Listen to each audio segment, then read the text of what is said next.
સુરેન્દ્રનગર જિલ્લાના જાખણ ગામ નજીક વિદેશી દારૂની મોટી રેડ પડતા સ્થાનિક પોલીસનું નાક કપાયું હતું। ગાંધીનગર સ્ટેટ મોનિટરિંગ સેલ દ્વારા સુરેન્દ્રનગર જિલ્લાના લીંબડી હાઈવે પર આવેલા જાખણ ગામ નજીક એક ઢાબાના પાર્કિંગમાંથી વિદેશી દારૂની બોટલો જપ્ત કરવામાં આવી હતી। કિંમત ₹55 લાખ સહિત અન્ય મુદ્દામાલની કુલ કિંમત ₹84 લાખનો મુદ્દામાલ ઝડપી પાડ્યો હતો। સુરેન્દ્રનગર જિલ્લામાં વિદેશી દારૂની મોટા પ્રમાણમાં હેરાફેરી થતી હોય તેમજ વિદેશી દારૂનું કટિંગ પણ થતું હોય ત્યારે ગાંધીનગર સ્ટેટ મોનિટરિંગ સેલ દ્વારા ચોક્કસ માહિતીને આધારે લીંબડી હાઈવે પર આવેલા જાખણ ગામે ખાનગી ઢાબાના પાર્કિંગમાંથી વિદેશી દારૂનો મોટો જથ્થો ઝડપી પાડતા સુરેન્દ્રનગર જિલ્લાની પોલીસે સામે પ્રશ્નો થયા હતા। વિજિલન્સ દ્વારા સ્થાનિક પોલીસને અંધારામાં રાખી મોટો દારૂનો જથ્થો ઝડપી પાડ્યો હતો। જિલ્લામાં અવારનવાર વિજિલન્સ વિભાગ દ્વારા હાઈવે ઉપર ખાસ કરીને ખુલ્લી જગ્યામાં જિલ્લામાં મોટા પ્રમાણમાં દારૂનું કટિંગ થતું હોય તેને વિજિલન્સ મોટા ભાગે ઝડપી પાડતું હોય ત્યારે જિલ્લાની વિવિધ એજન્સીઓની કામગીરી સામે પણ અનેક પ્રશ્નો ઉપસ્થિત થતા હોય છે।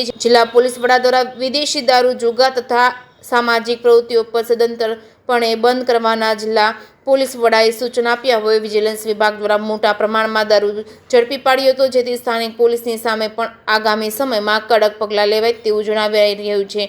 લીંબડી નજીક જાખણ ગામ પાસે એક ઢાબાના કમ્પાઉન્ડમાં સ્ટેટ મોનિટરિંગ સેલ દ્વારા દરોડો પાડતા વિદેશી દારૂની બોટલો કિંમત ₹55 લાખ તેમજ એક વાહન કિંમત ₹25 લાખ 3 મોબાઈલ ફોન તેમજ રોકડ રકમ મળી કુલ 84 લાખનો મુદ્દામાલ જપ્ત કરવામાં આવ્યો છે। આ દરોડામાં 2 ઇસમોને પણ પકડી પાડવામાં આવ્યા છે।